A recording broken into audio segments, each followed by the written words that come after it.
Décembre 6, 2025. Bienvenue dans le quotidien Tech Rundown, votre bulletin d'information rapide sur les histoires qui façonnent le monde numérique. Aujourd'hui, nous avons une journée bien remplie, avec des accords corporatifs massifs, des batailles réglementaires imminentes et des développements surprenants dans le monde de l'IA.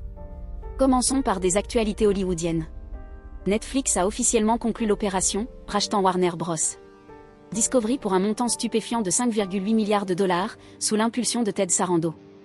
Mais la WGA n'était pas contente et Paramount et Comcast ont été soumis à un examen réglementaire intense de la part du sénateur Elizabeth Warren. Netflix a désormais l'intention de faire fonctionner HBO et de sortir 30 films par an, intégrant véritablement la marque et travaillant en étroite collaboration avec les régulateurs pour que tout cela se produise. Passons maintenant à un changement de sujet. Bloomberg signale que le vice-président exécutif Johnny Srouji, l'architecte de l'Apple Silicon, les transitions Mac et les puces conçues en interne comme la C1 et la N1, envisage un départ. Il a communiqué ses intentions à l'attention du PDG Cook, et il s'agit d'un mouvement attendu dans un avenir proche, mais pas de retraite. Regardons maintenant à l'échelle mondiale. Meta s'oppose à ses ambitions en matière de réalité mixte. Le lancement de ses lunettes Phoenix, codinées Phoenix, est désormais prévu pour la première moitié de 2027. L'objectif est de proposer une expérience véritablement raffinée et fiable.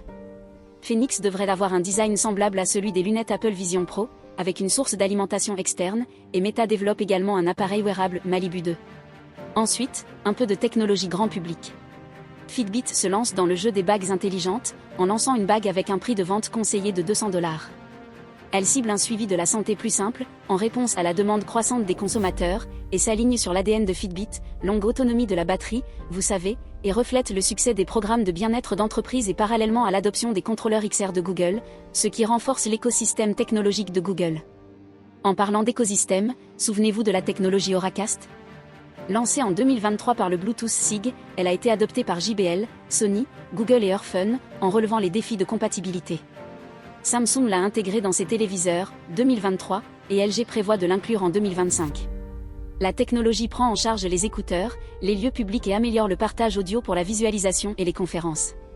Maintenant, un peu d'actualité sur les réseaux sociaux.